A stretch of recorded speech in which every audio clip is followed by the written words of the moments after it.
গল্পের দর্পণ। এই দর্পণে প্রতিফলিত হবে নানা ধরনের হাসি, কান্না, প্রেম, ভয়, রোমাঞ্চ ও মায়াজালে ঘেরা অনেক গল্পগাথা। নমস্কার, গল্পের দর্পণে আপনাদের সবাইকে স্বাগত। আজকের গল্পের নাম সেকেন্ড হ্যান্ড। ফার্স্ট হ্যান্ড জিনিস আমরা সচরাচর বাড়িতে রাখি, আর তাছাড়া এখন ঘর ছোট হয়ে যাওয়ার জন্য মানুষ তো আর ঘর গোছাতে পারে না। তবুও কিছু কিছু মানুষের শখ আছে, যাদের বড় বাড়ি, তাদের শখ আছে পুরনো জিনিস কিছু কিনে নিয়ে এসে বাড়ির মধ্যে রাখার। সেরকমই একজন পুরনো জিনিস কিনে নিয়ে আসে বাড়িতে, তারপরই তার চারিত্রিক পরিবর্তন হতে থাকে। কিভাবে? আসুন শুনে নিন আজকের গল্প সেকেন্ড হ্যান্ড। পুরনো আসবাবের প্রতি সায়ন্তনের অনেক দিন থেকে শখ। আসবাব থেকে টাইপরাইটার, আজকের এই কম্পিউটার যুগে সবই ওর ঘরে ঠাসা। এই সব কিছুর জোগাড় যন্ত্রের পেছনে সনাতন কাকার জুড়িমেলা ভার। কোথায় সিরাজউদ্দৌলার ড্রেসিং টেবিল থেকে ফতেমা বিবির কাঁচের চুড়ির বাক্স, রাজা রাজরা, মুন্সি উজির সবই প্রায় ঠাঁই পেয়েছে ওর তিনতলার বাড়িতে। সায়ন্তন আমার ছোটবেলার বন্ধু, একসঙ্গে স্কুলে পড়াশোনা করেছি। এখন ওর সঙ্গে সেভাবে ওঠা বসা না থাকলেও আগ বাড়িয়ে জিনিস দেখাতে নিয়ে যাওয়ার তাগিদটা বেশ ছেলে মানুষই। ছোটরা যেমন কোনো জিনিস পেলে সবাইকে দেখাতে নিয়ে যায়, সায়ন্তনও কোনো জিনিস সংগ্রহশালায় নিয়ে এলে আমাকে দেখাতে নিয়ে যায়। তখন ওর উৎফুল্লতা, উচ্ছ্বাস দেখলে মনে হয় আমি ওর পরম আত্মীয়। এই তো আজ সকালবেলা বাজার করতে গিয়ে দেখা, পিছন থেকে অমূল্য, এই অমূল্য ডাক শুনে বুঝতে পারলাম আমার পাগলা বন্ধুটি আসছে। মুখোমুখি হতেই জানালো, এই শোন, আজ একটা খাট আনতে যাব। ভাবছি এই খাটটা ব্যবহার করবো, বুঝছিস? জানিস এই খাটটা আমাদের দেশে তৈরি নয় রে, বার্মাটিকের ওপর চৈনিক কারুকার্য, চীনা সভ্যতার ছাপ আছে। সনাতন কাকা জবর খবর এনেছে, বুঝছিস? কালই গেছিলাম খাটটা দেখতে, ওই যে ওই কলকাতার চিনে পাড়ায় রে। চল না, আজ বিকেলে ফাঁকা আছিস কি? হ্যাঁ, দেখলাম আজ শুক্রবার, সেরকম পড়ানো নেই, তাই বিকালে গেলে অসুবিধে হবে না। একাই থাকি, বিয়ে শাদী করা হয়নি, তাই কানের কাছে ঘ্যান ঘ্যান করে খুঁচিয়ে জিজ্ঞাসা করার লোক নেই। তাই দুদিক থেকেই সরল ও ঝাড়া হাত পা। ওকে হ্যাঁ বলে দিলাম। বাজার থেকে ফিরে এসে হাত পুড়িয়ে নিজের রান্না সেরে খেয়ে দিয়ে চলে এলাম সায়ন্তনের বাড়ি। দামি দামি আসবাবপত্র এত সুন্দর করে সাজানো, কি বলবো। এক বিধবা মা ছাড়া সায়ন্তনের আর কেউ নেই। বয়সের ভারে তিনিও আজ একটা ঘরে বন্দি। কাকিমাকে প্রণাম করে সায়ন্তনের খবর নিয়ে চলে এলাম দোতলায়।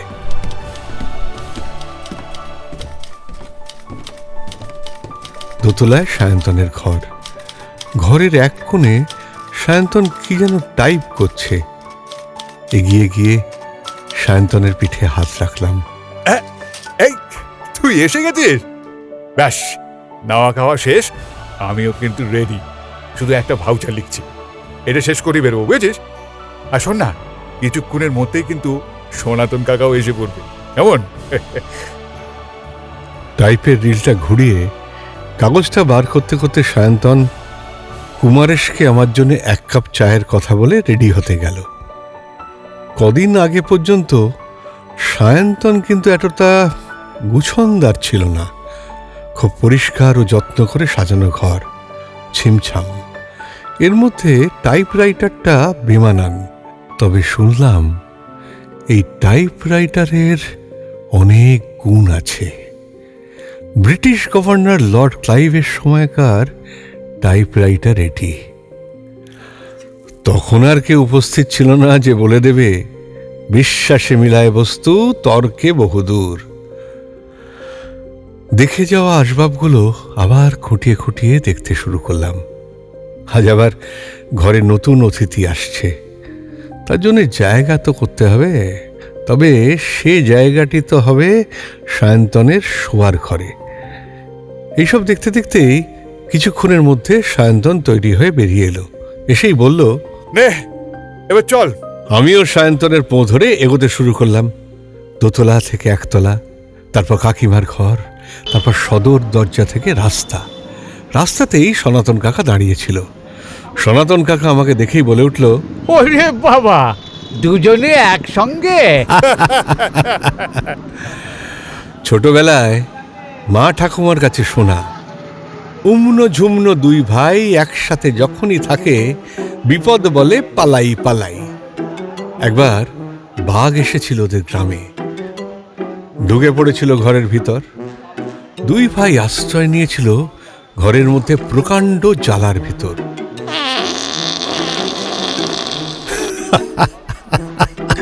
জালার মধ্যে বসে পেদে বাঘ তাড়িয়েছিল। এই ছিল তার প্রক্সি। তাই মাঝে মধ্যে আমাদের ওই নামে ডাকা হতো। বেশ, পথ চলতে শুরু করলাম চায়না টাউনের দিকে।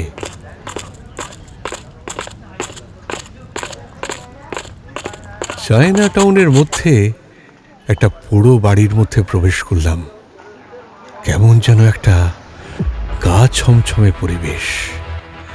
সনাতন কাকা ও সায়ন্তন চেনা গলির কারণে চটফট করে এগিয়ে যেতে থাকে। আমিও পিছন পিছন এগোতে থাকি। কিছুটা করে এগোই, আর আমার গাটা সুরে সুরে ওঠে নিজের অজান্তেই। শরীরের রোমকূপগুলো ফুলে উঠছে, কেমন সুরসুরি দিলে হয়। শরীরের এই শিহরণ ভয়ে উত্তেজনায় কিন্তু ভাবের পরিবর্তন হয়। সে যাই হোক, গায়ের কাটা মানে তো মনে ভয়। সবকে দূরে ফেলে এগিয়ে চলা। অন্ধকার ঘরের একতলার এক কোণে টিম টিমে একটি আলো। আলোর দিকে এগিয়ে চলতে চলতে একটা টেবিল। টেবিলে বসা এক চীনা কাগজ পেন নিয়ে লিখে নিলেন নাম, দাম, ঠিকানা, ফোন নাম্বার। তারপর আবার চলা। চারদিক দেখতে দেখতে চললাম ওদের পিছু পিছু। পরিবেশটা বেশ ভয়াল, গম্ভীর। এই শয্যা যেন সরশয্যা না হয়ে যায়, এই আশঙ্কা মনের মধ্যে ছিল। যেন মনে হলো অযাচিত কোনো প্রাণ ঘরের মধ্যে ঢুকে পড়লে আশপাশ থেকে যে প্রতিবাদে ঝড় ওঠে, সেই ঘোর কুহেলিকা যেন মন থেকে মস্তিষ্ক সবটাই আচ্ছন্ন করতে লাগলো। বন্ধুত্ব পালনের নিরন্তর প্রচেষ্টা কখনো কখনো যে বিভ্রান্তির মধ্যে নিজের ব্যক্তি সত্তাকে নিয়ে আসে, তা সম্পূর্ণই অনস্বীকার্য। ভয়াল পরিবেশের সেই ভয়াবহতাকে পর্যবেক্ষণ করতে করতে এগিয়ে গেলাম এক গলিপথে, ও তারপর এক প্রকাণ্ড ঘরের মধ্যস্থলে। ওই মধ্যস্থল আলোকিত। সেখানে আমার মতো অনেক মানুষই বসে নিজের অর্থ সংকুলানের পর্যাপ্ততার পরিচয় প্রদান করছে তাদের মুখ থেকে উচ্চারিত জুয়া খেলার মাধ্যমে। এখানে যে কে লাভবান আর কে বা কার ক্ষতিবৃদ্ধি, তা বোধহয় অনুসন্ধান করা কঠিন। তবে আমরাও আজ সেই পথের পথিক। তাই চোখ কান খুলে রেখে নিভৃতে কোণে বসে পড়াটাই আমার শ্রেয় মনে হলো। দাম উঠল চড়চড় করে। সায়ন্তনও হারবার পাত্র নয়। মনে যখন ধরেছে তখন ঘরে সে নিয়ে আসবেই। এ যেন ওর একটা অদম্য নেশা। এ নেশায় সত্যিই কোনো বিবরণ দেওয়া আমার মস্তিষ্কের কাজ নয়। যখন কার্যক্ষেত্রে আমার হাত পা বাঁধা, তখন অতিরিক্ত কথায় কাজ নেই। যার ট্যাকের জোর, খাট তার। অবশেষে অনেক দরাদরির পর সায়ন্তনের পাল্লা ভারী হলো। খাট গিয়ে উঠল সায়ন্তনের ঘরে। আমার কাজ সেখানেই শেষ। ফিরে আসা যাক এবার নিজের পরিমণ্ডলে। তাই সেদিনকার মতো কাজ শেষ করে ফিরে এসেছি। প্রতিদিন প্রাতরাশ সায়ন্তনের বাড়িতেই আমার শেষ হয়, ওর সঙ্গে আড্ডার মাধ্যমে। রোজকার মতো আজকেও গেছি, কিন্তু সায়ন্তনের মধ্যে আজ বিচলিত ভাব লক্ষ্য করছি। কেন? তাই জিজ্ঞেস করে ফেললাম, আচ্ছা, তোমাকে আজকে কেমন বিচলিত দেখছি বলে মনে হচ্ছে? আমি কি ঠিক? একদম। আসলে কাল রাত থেকে আমার ঘুম নেই, বুঝেছিস। যখনই ঘুমোতে যাই তখনই ঘরের মধ্যে একটা আওয়াজ শুনতে পাই। কি বলবো, ওই নানা রকম কথা বলার আওয়াজ। কেন যে এমন হলো বুঝে ওঠার চেষ্টা করছিলাম কাল রাতে। এই বুঝতে গিয়েই আমার রক্ত হিম হয়ে গিয়েছিল, জানিস। বিছানা থেকে উঠে আলোটা জ্বালাতে যাব, এমন সময় হাতের উপরে খড়খড়ে একটা জিনিস এসে পড়ল। হ্যাঁ, মানে যেন কেউ আমাকে আলোটা জ্বালাতে বাধা দিচ্ছে। প্রচন্ড ভয়ে আমি চিৎকার করে উঠলাম। নিচ থেকে কুমারেশ ছুটে এসে ঘরের লাইটটা জ্বালাতে দেখি, ও হরি, আমার হাতের ওপর একটা টিকটিকি তো। তো লাইট জ্বালতেই লাফ মেরে ব্যাটা পালালো, যেন ধরে প্রাণ এলো, বুঝিস। অজান্তে অন্ধকারের মধ্যে যখন ভয় এসে গ্রাস করে না, তখন কোনো বিষয়ই সহজভাবে মন মেনে নিতে পারে না। সব সহজগুলোই তখন অন্য জগৎ বলে মনে হয়। এই যেমন নিজের ওপর তখন খুব হাসি পেল, কিন্তু এই হাসি বেশিক্ষণ টিকল না। কুমারেশও আমার সঙ্গে হাসির সামিল হয়ে আমি একটু ধাতস্থ হলে ও লাইট নিভিয়ে নিচে চলে গেল। নিজের প্রতি নিজেই তখন একা একাই আমার নিজের কাণ্ড কারখানা ও ভয়ের কথা ভেবে মনে মনে দাঁত বার করে হাসছি। ঠিক সেই সময় খাটটা, আরে সেই খাটটা নড়ে উঠল। হাসিটা আমার কেমন যেন ম্লান হয়ে গেল। কপালের কোলে ভাঁজ পড়ল। এই রে, ভূমিকম্প নাকি? না, মাথার ওপরে সিলিং ফ্যানটা তো ভালোই ঘুরছে, নড়ছেও না আবার দুলছেও না। তাহলে খাটটা কাঁপালো কে? এই ভাবনা শেষ হওয়ার সঙ্গে সঙ্গে হঠাৎ বিছানার তলা দিয়ে সরসর করে কি যেন একটা চলতে শুরু করলো। হ্যাঁ, ভাবলাম আজকে কি আমাকে সরীসৃপে ঘিরে রেখেছে নাকি? কখনো টিকটিকি, কখনো কি সাপ, তবে গোখরো না ঢ্যামনা, সেটা দেখতে হবে। তবে এবারে আর চিৎকার নয়। চাকর বাকরদের কাছে মান ইজ্জত থাকে না, বুঝেছিস। নিজে ওঠার চেষ্টা করতেই হঠাৎ কি যেন এক বন্ধন আমাকে টেনে রাখলো খাটের মাঝখানে। আরে কি মুশকিল! ওঠার চেষ্টা আমার নিষ্ফল হয়ে যাচ্ছিল। মানে খাট থেকে কে উঠলো যে তোমাকে বেঁধে ফেললো? অজগর নাকি? আরে না না, অজগর নয়। দুটো হাত যেন জাপটে ধরে রেখেছে আমাকে ওই বিছানার সাথে। সে যে কি পরিস্থিতি আমি বলে বোঝাতে পারবো না। সারা শরীর তখন ঠান্ডা, মাথার কোণে ঘাম তখন বিন্দু বিন্দু করে জমতে শুরু করেছে। চোখ, মুখ, কান সব দিয়ে কেমন যেন গরম গরম সব হাওয়া বেরোচ্ছে।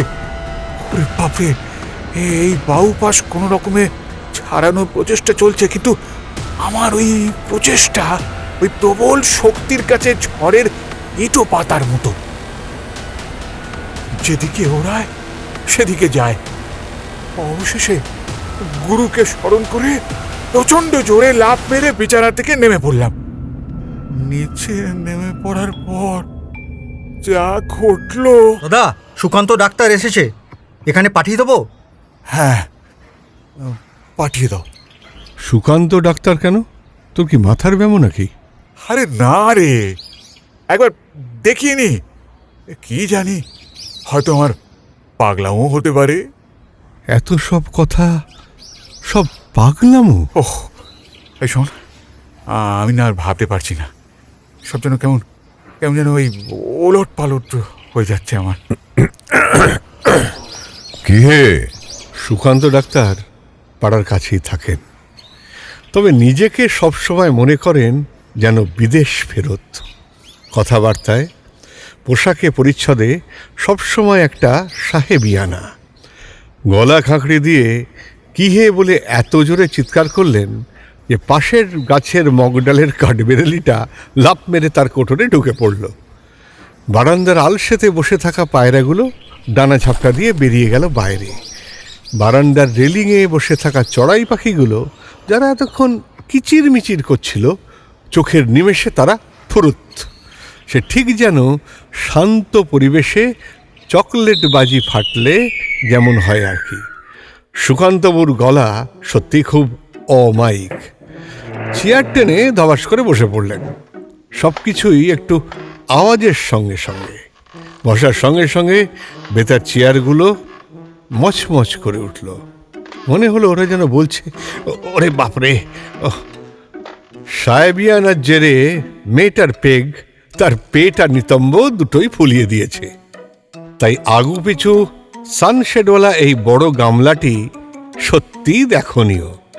সে যাই হোক, এক নজরে এত কিছু বলা মানে শ্রোতারা বুঝতেই পাচ্ছেন তার হাবভাব, চলন বলন কীরকম হতে পারে।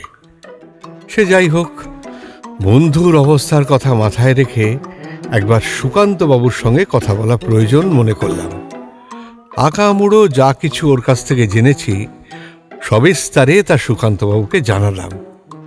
তিনি এতক্ষণ সব কিছু শুনলেন মনোযোগ সহকারে, তার চুরুটের ধোঁয়ার সাথে। কে সায়ন্তন বাবু, বাড়িতে অতিথি ডেকেছ, কিছু খাবারের বন্দোবস্ত রাখোনি? সায়ন্তন সত্যি লজ্জায় পড়ে গেল। সে সঙ্গে সঙ্গে বলল, এই যে এই কুমারেশ। কুমারেশকে তলব এবং কুমারেশের সঙ্গে লুচি, বেগুন ভাজা, ছোলার ডাল এসে উপস্থিত আমাদের সামনের টেবিলে। টেবিল থেকে একটি লুচি ছোলার ডালের বাটিতে ডুবিয়ে মুখের মধ্যে পুড়তে পুড়তে বলল, যা বললে তা তো সম্পূর্ণ নয়। বাকিটা কোথায়? সম্পূর্ণটা না হয় আমি করি। তো মেঝেতে পড়ার পর পিছন ঘুরে খাটের দিকে দেখতেই দেখি আমার মতো কেউ একজন খাটে শুয়ে আছে। হ্যাঁ হ্যাঁ, আমি তো নিচে, তাহলে ওকে? কৌতূহল ভরা দৃষ্টিতে বুকের মধ্যে সাহস কোন রকমে সঞ্চয় করে এগোতে থাকলাম খাটের দিকে। যা দেখলাম তাতে আমার সারা শরীর, আমার রক্ত, শিরা, উপশিরা সব যেন গুটিয়ে এক জায়গায় চলে গেল। আর সেটা সেটা যেন আমার বুকের মধ্যে, নিজের দুঃখকুনির শব্দ নিজেই শুনতে পাচ্ছিলাম। মুখ দিয়ে বাক্য বেরোয় না, চোখ স্থির, পা যেন মাটির তলায় গুঁজে গেছে। এই যে, এত ভনিতা না করে আসলটা বলো না বাপু। খাটে আমি নই, এক মহিলা। হ্যাঁ, হ্যাঁ,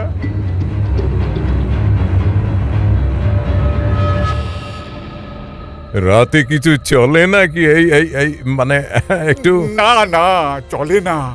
মদ, বিড়ি, সিগারেট ও সব কিছু আমি খাই না রে বাবা। আর তাছাড়া আমি ব্যাচেলার, ওই মেয়েদের প্রতিও আমার সেরকম কোনো আকর্ষণ নেই। হ্যাঁ, আকর্ষণ যদি থাকে তাহলে ওই ওই ক্লিপ পদার্থগুলোর ওপর আর কি। এগুলোই আমার প্রেমিকা, আমার এদের সঙ্গেই আমার প্রেম। সুকান্তবাবু, ওই 7 লাখের খাটটি 10 লাখে কেনা। হ্যাঁ, তাই সহজে হাতছাড়া করবো কি করে বলুন তো? আর এর শেষ আমি কিন্তু না দেখে ছাড়বো না। হ্যাঁ, তবে মেয়েটির শেষ কথাটা একবার শুনুন।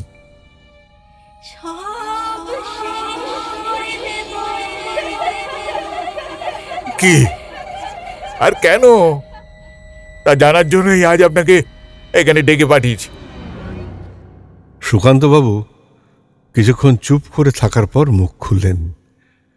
যখন মুখ খুললেন তখন এক অন্য সুকান্তবাবু। সব বুঝলাম, সব। এই খাটের একটা নির্দিষ্ট ইতিহাস আছে, তবে এই ইতিহাসটা কি সেটাই তো জানা প্রয়োজন। ইতিহাস? হ্যাঁ, আজ রাত্রিরে আমি, তুমি, অমূল্য এই তিনজনেই ওই ঘরে থাকবো। আচ্ছা, দেখি কি হয়।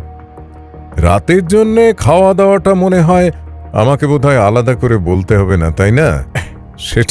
সেটা জোগাড় রেখো, বাকি জোগাড়টা না আমি নিজেই করে নেব।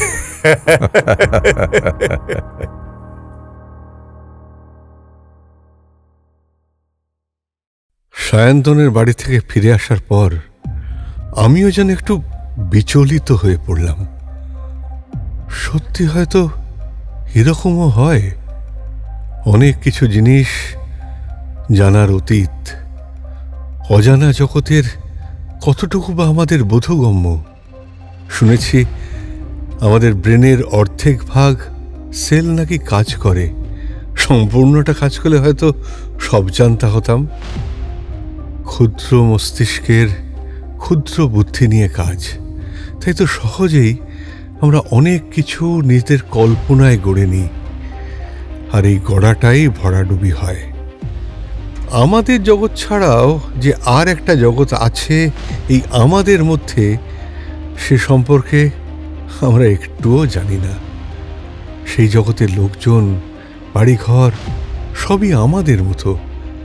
সেখানে যদি প্রবেশ করতে হয় তাহলে তাদের কাছে আমরাই হব অশরীরী, কারণ শরীর নিয়ে তাদের মাঝখানে প্রবেশ করা যায় না। মন মস্তিষ্ক ঘুরে ফিরে কোনো কাজে না বসে আমাকে যেন সায়ন্তনের খাটের চাকচিক্যের মধ্যে ভুলিয়ে রেখেছিল। বারবার যেন টানটা সেদিকে অনুভব করছিলাম। ঘুরে ফিরে হারিয়ে যাওয়া মনটাকে প্রস্তুত করছিলাম রাতের জন্যে। অবশেষে বহু প্রতীক্ষায় সে সময় এসে উপস্থিত হল। রাত ঠিক 11টায় আমি, অমূল্য, সায়ন্তন ও সুকান্তবাবু রাতের খাওয়া দাওয়া শেষ করে সায়ন্তনের ঘরে গিয়ে বসলাম।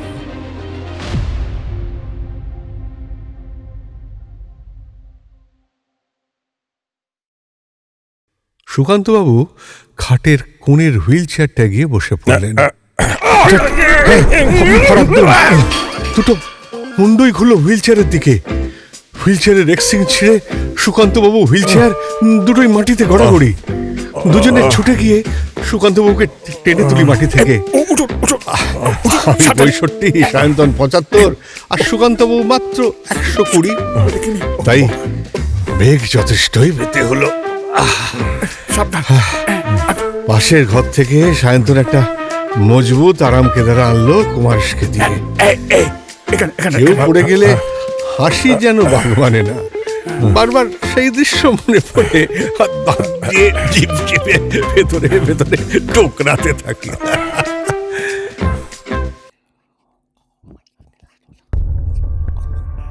কিছুক্ষণ পরে হঠাৎই কানে গেল কিছু মানুষের কথার আওয়াজ।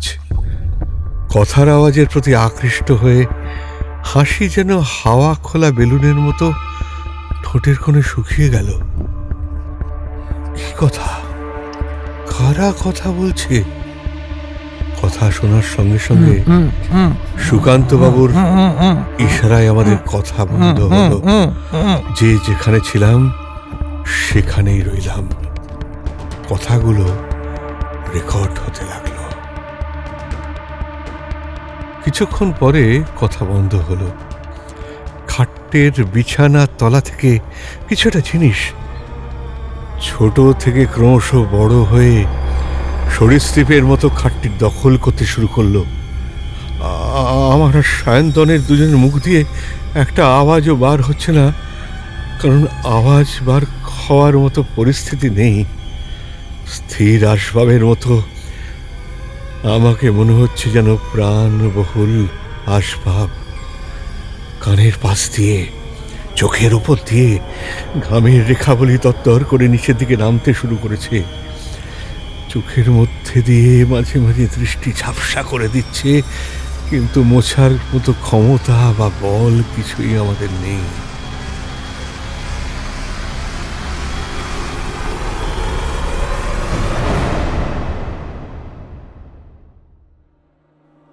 আধ ঘন্টা থেকে ৪৫ মিনিট পর মেয়েটি খাটের ওপর উঠে বসল এবং বিড়বিড় করে সব বলতে শুরু করলো। রেকর্ড রেকর্ড তখনও চলছে। এরপর আরও ৫ মিনিট এই নাটক চলার পর ঝপ করে মাইকে বা ঘরের কথাবার্তায় চলাফেরায় দুম করে আলো নিভে যাওয়া এমন সমস্ত অস্থির জগৎকে এক নিমেষে স্থিরে রূপান্তরিত করে দেয়, ঠিক সেই রকম। ৫ মিনিট পর ঝপ করে সব কাণ্ড কারখানা নিভে গিয়ে আবার যেন ফিরে আসে পুরাতনে। সুকান্তবাবু দাঁত চিপে চোখ বন্ধ করে সবকিছু রেকর্ড করার পর চলে গেলেন নিজের বাসায়। বলে গেলেন, শোনো, দুপুরের দিকে তোমরা দুজন একবার আমার বাড়িতে এসো। খাবারটা না হয় ওখানেই খেও। খাওয়া সে নয় হবে, কিন্তু সুকান্তবাবু কাজটা কি করলেন? তার একটা জিজ্ঞাসা মনের মধ্যে তো রয়েই গেল।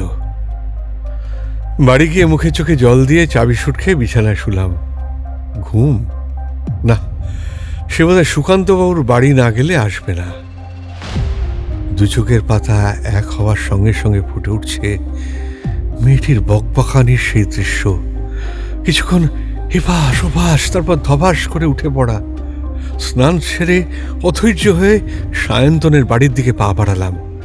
আমি যেতেই সায়ন্তন বলে উঠল, আর যে ১০ হয়েছে না, এই বলছি চলো বেরিয়ে পড়ি দুজন। হ্যাঁ চল চল চল, বেরিয়ে পড়ি। হ্যাঁ, আমরা বেরিয়ে পড়লাম। সুকান্তবাবুর বাড়ির কাছে এসে কলিং বেলটা বাজাতে যাব, এমন সময় দরজা খুলে সুকান্তবাবুর ব্যঙ্গার্থক উক্তি, এ বেটা ভোজের লোভে পুজোর বাড়ি নাচতে এসেছে। না না, ভোজ চাই না, সত্যি চাই। আরে খাও খাও, দাও, তারপর নয়। রাখুন তো বাবু আপনার ভোজ, আমি খেতে পাই। বাপ ঠাকুরদা যা রেখে গেছে তাতে আমার পরের পুরুষরাও খেত যদি। আমি সায়ন্তনের কাঁধটা চেপে ধরলাম, তাকে শান্ত করে বসার ঘরে গিয়ে বসালাম। সুকান্তবাবুর বসার ঘর, তার একটু বর্ণনা দিই। 12x24 ঘর, চারপাশে নানা রকম ডেমন্সের ছবি। মাঝে আমাদের হিন্দু দেবতা মহাদেব স্থান করেছেন। বজ্র ভৈরব থেকে শয়তান সকলের ছবি উপস্থিত। ঘরের মাথায় ঘুলগুলির বদলে ফ্যান লাইট, একটি দরজা, নো জানলা, মাঝখানে একটি ত্রিকোণাকার টেবিল, ত্রিকোণে 3টি মোম স্ট্যান্ড, তাতে মোমবাতি লাগানো। আর ত্রিকোণাকার টেবিলটি একটি দামি কাশ্মীরি কার্পেটের ওপর বসানো। কার্পেট থেকে দেওয়ালের দিক করে 6টি সোফা। সোফাগুলো টেবিলটিকে ঘিরে রেখেছে। মাঝের সোফায় সুকান্তবাবু বসে আমাদের বসার অনুমতি দিলেন। এরপর সুকান্তবাবু শুরু করলেন তার কথা। শোনো, আমরা যে সরাসরি কথা বলে আমাদের নিজেদের মনের ভাব প্রকাশ করি, অন্য জগতে এই কথাগুলো সব উল্টো হয়, কারণ জগৎটাই উল্টো। ওই জগৎ আমাদের জগতের মধ্যেই বিচরণ করছে, কিন্তু সে জগতের কথা আমরা বুঝতে পারি না, তার কারণ তার কথাগুলো উল্টো বলে। অনেক সময় সর্বসমক্ষে কিছু কথা বলতে হলে প্রকৃত কথার উল্টো মানে করে তার সামনে স ও পিছনে দন্তন্য ব্যবহার করে কথাটার ভাষা আমরা সকলের সামনে অপরকে বুঝিয়ে থাকি, যে অবশ্য এই কথার মানে বোঝে। কলেজ লাইফে আমরা প্রায়শই এরকম করে থাকতাম। যেমন ধরো, তোমার নাম অমূল্য। হ্যাঁ, তোমার নামটাকে আমি এইভাবে বলছি, সল্লমুয়ন। ও, পার্বতী হয়ে যায় সতীর বোপান, বুঝলে? বুঝেছ? হ্যাঁ। আবার সল্লমুয়ন সুমিতুন সতভান সবে খান সনান। বলো তো কি বললাম? অমূল্য, তুমি ভাত খাবে না? Brilliant brilliant. আমরা আপনার কাছে ভাষা শিখতে আসিনি সুকান্ত বাবু, যা জানতে এসেছি তা জানলে ভালো হয়। সমিতুন, সনকেন, শতয়েন, স্বর্যধৈয়ন, স্বচ্ছহন। অধৈর্য হওয়ার কারণটা কি আপনার বোধগম্য নয়? না না, হেয়ালি নয়। ফিরে আসি কথায়। সায়ন্তন, তোমার সমূহ বিপদ। কালকে রেকর্ডিং রিভার্স করে আমি শুনেছি, তাতে কথোপকথন এই যে লি প্রদেশের রাজা পুং লির সময়কার এই খাট, তাতে রাজকন্যা ক্যামেলিয়া লি তার শেষ জীবন কাটিয়েছিল এবং তাকে রাজা নিজে ধর্ষণ করে খুন করে, যেখানে বাবা ও মেয়ে সম্পর্কে জিজ্ঞাসার চিহ্ন অবশ্যই থেকে যায়। স্বভাবতই কোনো মেয়ের পক্ষে সম্ভব নয় এত বড় একটা বিপর্যয়কে মেনে নেওয়া। তাই ক্যামেলিয়া সমস্ত পুরুষকেই ধ্বংস করে আজ তোমার জীবন নাশের প্রচেষ্টায় রত। কাল যেসব শোরগোল তোমরা ঘরে শুনছিলে, মনে আছে? তা ভালো আত্মার, যারা আজ তোমার ঘরে আসবাবের সঙ্গে জড়িয়ে আছে। তারা তোমাকে সাবধান বাণী শোনাচ্ছিল, কিন্তু ক্যামেলিয়ার শক্তির কাছে তাদের শক্তি কম, তাই ওকে থামানো বাকিদের পক্ষে অসম্ভব। তাই সায়ন্তন, যত তাড়াতাড়ি সম্ভব খাটটি নষ্ট করে ফেলো। মানে আমার মনে হচ্ছে এই আজগুবি গল্প ফাদার বোধহয় আপনি আর জায়গা পান না, তাই তো? দেখুন, ওসব কিন্তু আমি কিচ্ছু মানি না। মানো না? না না। মানো না তো আমার কাছে এসেছো কেন? কেন ডেকেছিলে আমাকে? সায়ন্তন, সায়ন্তন, তুমি একটু শান্ত হও। কালকের কথা তো অস্বীকার করার নয়, সেটা তুমিও জানো খুব ভালো করে। যা ঘটেছে আমরা সবাই সচক্ষে তা দেখেছি। কি মুশকিল? হ্যাঁ, শোনো শোনো, প্লিজ প্লিজ, তুমি একটু চুপ করো, শান্ত হও। সুকান্তবাবু, আমাদের আর কি কি করার আছে যদি বলেন। আমাদের এই মুহূর্তে ক্যামেলিয়ার আত্মাকে ডাকাই মূল লক্ষ্য। 3 কোণা টেবিলের 3টি মোমবাতি জ্বলে উঠল। 3 জনে বসলো 3 দিকে, 3 জনের হাত ধরাধরি করে। সবাই মনে মনে কালকে সেই অবয়ব কল্পনা করতে লাগলাম। অন্ধকার ঘরে চারপাশে যেন একটা হাওয়ার পরিবেষ্টন তৈরি হলো। হাওয়ার দাপটে নিভে গেল মোমবাতির 3টি শিখা। হঠাৎ হঠাৎ সায়ন্তন বলে উঠল, কেন কেন ডেকেছো আমায়? তুমি কি চাও? আমি থাকতে চাই, বাঁচতে চাই তোমাদের কাছে, তোমাদের মতো করে। না, সে সম্ভব নয়। কেন কেন সম্ভব নয়? তোমার সাজা, তোমার সাজা তোমাকেই ভোগ করতে হবে। হ্যাঁ, কেন তা অন্যকে দিয়ে? তুমি তো নিজে বলেছো না, তুমি নিজে বলেছো এই নিয়ে তুমি 6টি খুন করেছো। তাহলে আর কেন? কেন এভাবে নিরীহ মানুষগুলোকে শেষ করছো? কেন বলি হচ্ছে তারা? চুপ করো। তোমাদের মতো পুরুষ মানুষের কাছে এর উত্তর দেওয়া আমি প্রয়োজন মনে করি না। 7 খুন হলে তবেই না মাফ। কে বলেছে? কে? খুন করে কোনোদিন মাপ হয় না। আমি আমি দেখিয়ে ছাড়বো।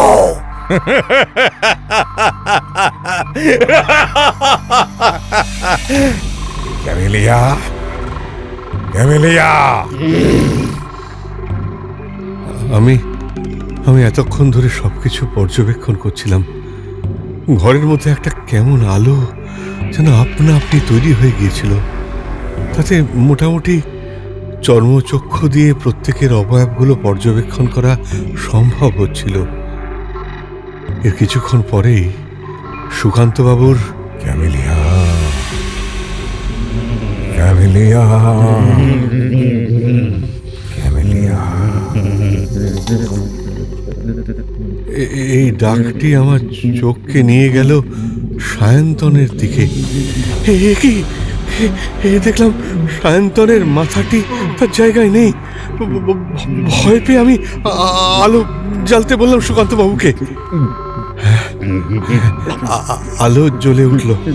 দেখলাম সায়ন্তন তার মাথা গুজে দিয়েছে টেবিলের তলায়।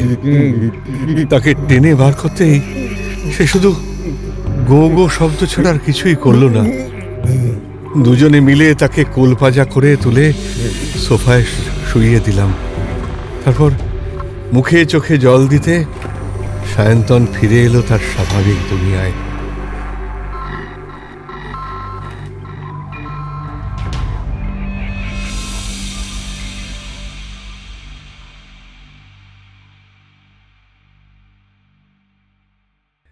মানুষকে চোখে দেখে আমরা তার ভিতরের উথাল পাথাল আন্দাজ করতে পারি না।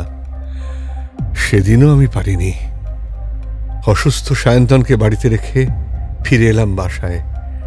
এরপর 2 মাসের জন্য আমি ব্যাঙ্গালোরে যাই আমার অফিসের ট্রান্সফার নিয়ে।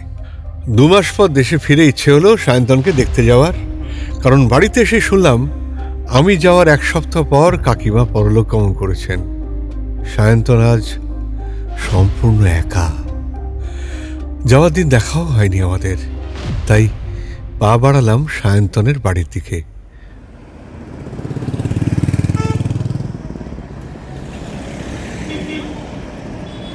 বাড়িতে নাকি কুমার এসো থাকে না। পাড়াপড়শির কাছে শুনলাম কাকিমা মারা যাওয়ার কিছুদিন পর কুমার এসো কাজ ছেড়ে অন্যত্র চলে গেছে।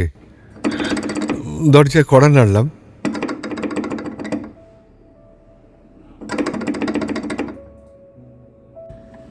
নাড়তেই এক মাঝবয়সী মহিলা এসে দরজা খুলে দিল, নিয়ে গেল বসার ঘরে। আসবাব থেকে ঘরের যা কিছু, হ্যাঁ, সব একই আছে। কৌতূহল বসে সেই মহিলাকে জিজ্ঞাসা করলাম সায়ন্তনের কথা। হয়তো আজ এই মহিলার সঙ্গে সায়ন্তনের কোনো সম্পর্ক গড়ে উঠেছে, কারণ তার পরন ও ধরন 2 আভিজাত্যপূর্ণ। সায়ন্তনের কথা জিজ্ঞাসা করতেই সে বলল, সায়ন্তন আছে। এই বলে 1 গ্লাস জল এগিয়ে দিল আমার দিকে। জল খেয়ে সায়ন্তনের জন্য মনটা ব্যাকুল হয়ে উঠল। শোয়ার ঘরের দিকে মহিলাটাকে ইশারা করায় এগিয়ে গেলাম শোয়ার ঘরের দিকে। ঘরের আসবাব যেখানে যা ছিল, যেমন ছিল সব আছে, শুধু সায়ন্তনকে তো দেখতে পেলাম না। চুরির আওয়াজ পিছন ফিরতে বাধ্য করলো আমায়। পিছন ফিরে ঘুরে দেখি সেই মহিলা বলে উঠল, খুঁজে পেলেন সায়ন্তনকে? কোথায় কোথায় সে? কেন, আমার মধ্যে?